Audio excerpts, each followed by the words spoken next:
Most people think being financially literate means knowing how to pick different stocks and understanding different investment strategies. But that's actually not the case at all. Because in order to truly become financially literate, you need to start with building the right personal habits that makes making good financial decisions become easy. So in this video, I'm going to share with you 7 easy, tiny habits that you can start today. And for most of these, if you're able to stay consistent with them, I guarantee it will make you exceptionally financially literate in 2026 so that you can finally make significant progress towards your financial goals. And the first habit to focus on is tracking your net worth, not just your bank balance or your income. Most people would judge their financial situation based on how much they have in the bank and their income, which is why then when some people start earning a higher income or get a raise, they feel as if they're doing well financially. And this can become problematic because it doesn't give you a clear, complete picture of your actual financial standing. Most people think they're doing okay financially because they check their bank account and it looks fine. There's money there, bills are paid, and nothing feels urgent. But that's not financial literacy. Financially literate people don't just look at how much cash they have today. They look at their overall net worth, which is a much more honest picture of where they actually stand. And net worth is really simple. It's the cash you have in the bank plus any investments or assets that you own. And here's the key thing. You got to subtract any debt that you have. So if you have any outstanding credit card bills that are unpaid, or if you have a car that you finance and have to make payments on, those are things that's going to reduce your net worth. Because essentially, as long as you have some kind of debt, then it would creep up and eat into your net worth. So from now on, when you look at your finances, make sure to also consider any debt that you might have, because then you'd have a clearer and more complete picture of your overall financial situation. I know for most people, this might suck and they just rather not face the reality of it, which is why then they'd avoid looking at their finances altogether and just focus on getting through one month at a time. But the reality is, if you truly want to get ahead financially and make progress, then you have to face the reality and know exactly where you currently stand. The next habit is to delay any sort of lifestyle upgrades or any non-essential purchases by at least 30 days. This is because most financial mistakes come from impulse, not a lack of knowledge. These little non-essential purchases might feel small in a moment, but they compound into major lifestyle creep. I noticed this myself a while ago when I finally decided to sit down and review all of my credit card statements. I was shocked to see that there weren't any single huge expenses, but all of the little things that I got off of Amazon or whatever was actually contributing to most of the spending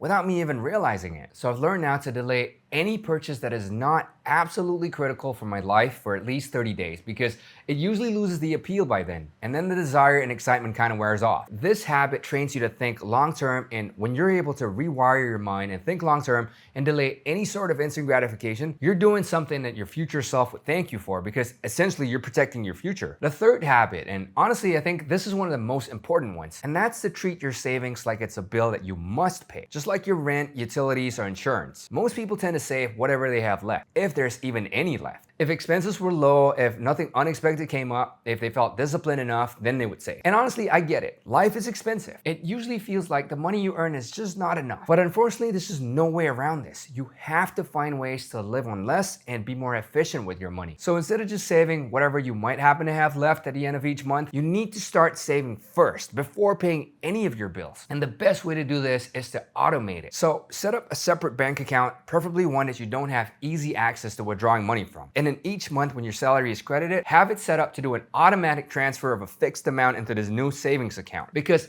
this alone removes so much friction and it becomes sustainable when you don't have to rely on your own willpower to make sure to set money aside to save. Because chances are, whatever gets left behind usually gets spent anyway. However, when the savings are automated, there's no active decision to make and no willpower required. The money moves out before you can even rationalize spending it. You don't need to feel motivated. You don't need to be perfect. The system runs quietly in the background while you continue living your life. And this short-term sacrifice will truly pay off in the long term once you've saved up enough to be able to invest an amount that will actually allow you to make significant growth. The next habit, and will make you more financially literate, quite literally, is to each month pick one new financial concept and learn it deeply. Financial concepts like inflation or compound interest, risk versus return, opportunity cost, taxes, and the list goes on. And I don't mean this in the general way of just consuming as much personal finance as possible, but rather you want to go in depth and actually have a complete, full understanding of those concepts instead of just knowing the definition on a surface level. These concepts like inflation and compound interest might sound kind of basic, but most people never actually take the time to truly understand how they work. The key distinction here is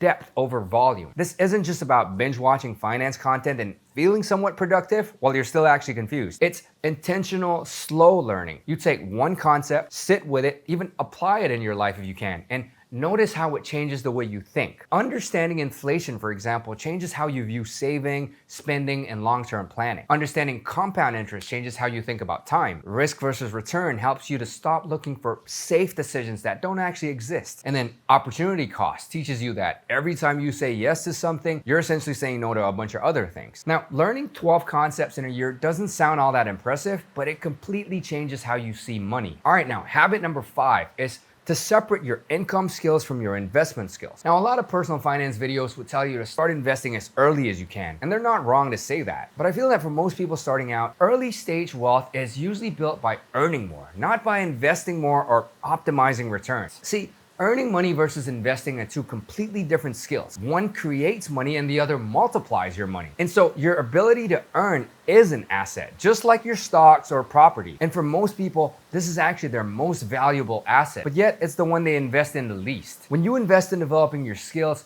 you get better career moves or business growth that would have a much higher output and value, more than just optimizing your investments. Having a strong income gives you margin and flexibility. Investing amplifies your income later, but it doesn't replace it early on. In fact, without a good income, there's nothing meaningful to compound with. So the important mindset shift to have is, instead of thinking, what should I invest in? Start asking yourself, how can I increase my earning power? Because financial literacy means knowing which lever to pull at each stage and to focus on growing your income first, and then investing comes second. This separation prevents common mistakes like chasing high-risk investments too early or over-optimizing small portfolios. Now, the next habit to help you become more financially literate is to make decisions based on probability and not look for certainty. Most people tend to look for absolute certainty before making financial decisions. They want guarantees, safety, and zero downside. And this is the mindset that keeps them stuck. Financially illiterate people would think things like, is this safe? What if it fails? Is this guaranteed? But let's face it, if it were that easy and everything's safe and guaranteed, then we'd all be millionaires. But the reality is, there's always got to be some degree of risk that we got to take in order to achieve anything great. For me personally,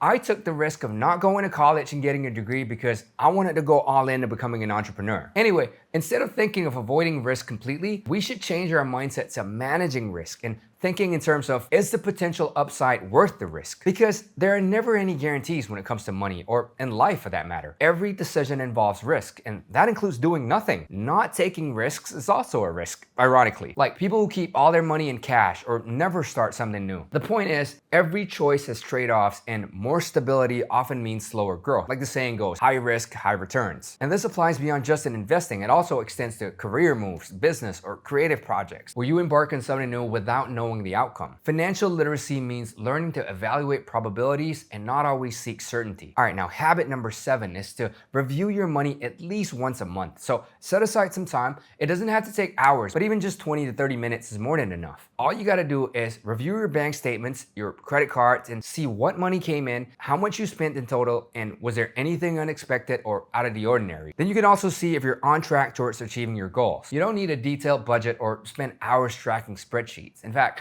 you could even just export your whole bank statement and your credit card bills into ChatGPT and ask it to summarize and review your financial month for you. That's what I do sometimes. In this way, you gain awareness of where your money's going and if there are any leaks that you need to plug. And then you can use this time to set small specific goals for the next month, whether it's to save an extra $200 or to reduce the amount that you spend on food delivery by 10% or whatever, or maybe even cancel or downgrade any subscriptions that you don't use often enough. The key is to keep the goals small and realistic, because that way you won't feel overwhelmed and it's more likely that you'll be able to achieve them. This isn't about obsessing over every single dollar, but it's about staying connected to where your money is actually going. So at the end of the day, the point is, financial literacy isn't about being rich, but it's about being calm and in control of your money, knowing where you stand, making intentional decisions, and not to feel stressed every time money comes up. These habits might seem boring, but boring is exactly how massive wealth is built. Now, if you have some money saved and set aside already, make sure to go watch this video right here to learn simple steps of how to start investing as a beginner. I hope you guys enjoyed this video. Please drop a like and subscribe if you haven't already. For now, thanks so much for watching, and I'll see you in the next video.